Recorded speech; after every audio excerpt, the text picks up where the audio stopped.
Hi, I'm Tom Christiansen of Neurochrome. Let me introduce myself and my company Neurochrome to you a little bit. So my engineering background started at the Engineering College of Copenhagen. I actually grew up a bit south of there, so that was the natural choice for me. And when I was approaching graduation, I found that I wasn't really done learning, so I wanted a master's degree. And I also wanted to go to the United States and try living abroad for a while. And I ended up at the University of Washington in Seattle, where I have a Master of Science in Electrical Engineering from. And I managed to graduate just in time for the dot-com bubble to have burst, and there was no jobs to be found. Like, yay! Yeah, big timing on that one. But I had the opportunity to drift into the PhD program, so I'm like, all right, stay cool, stay in school. And I was 3 years into a PhD in electrical engineering at University of Washington when I was offered an internship with National Semiconductor. And that led to me, well, A, dropping out of the PhD program because I wasn't really getting anywhere with it, and B, it led to my dream job, which was to design precision amplifiers at National Semiconductor. I ended up in the precision amplifiers group at National.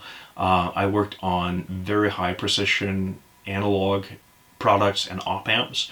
I actually inherited a project from my manager's manager. That was the LMP 2021, which is a ultra high precision op amp. So that was a lot of fun to work with. I learned a lot.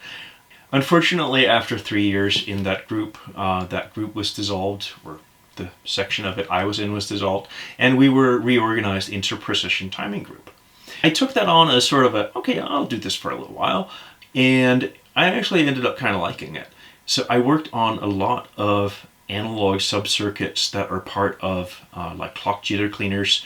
For example, I have some circuits in the LMK 4000, the LMK 4800, LMX 2581, just to name a few. What these chips have in common is that they have some very high precision analog circuit blocks. One is the VCO.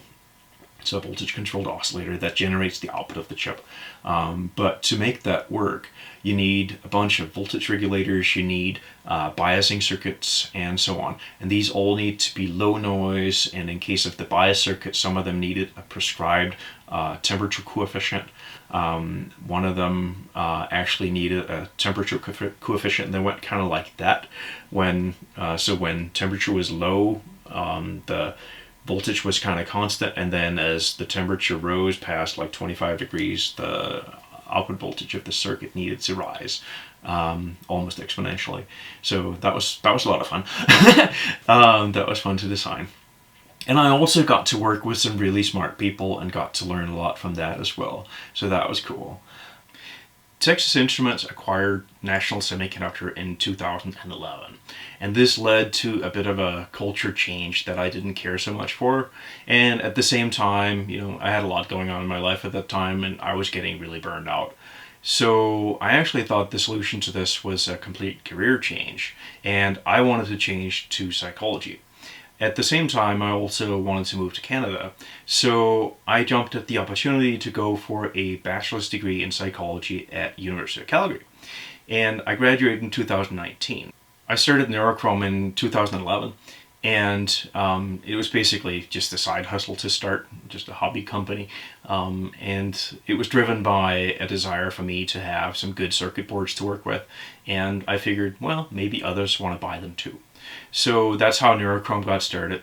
And while I was studying for my psychology degree, I was able to focus more on Neurochrome, which allowed me to grow Neurochrome significantly. And it went from paying the bills in most months to paying the bills in every month in a couple of years.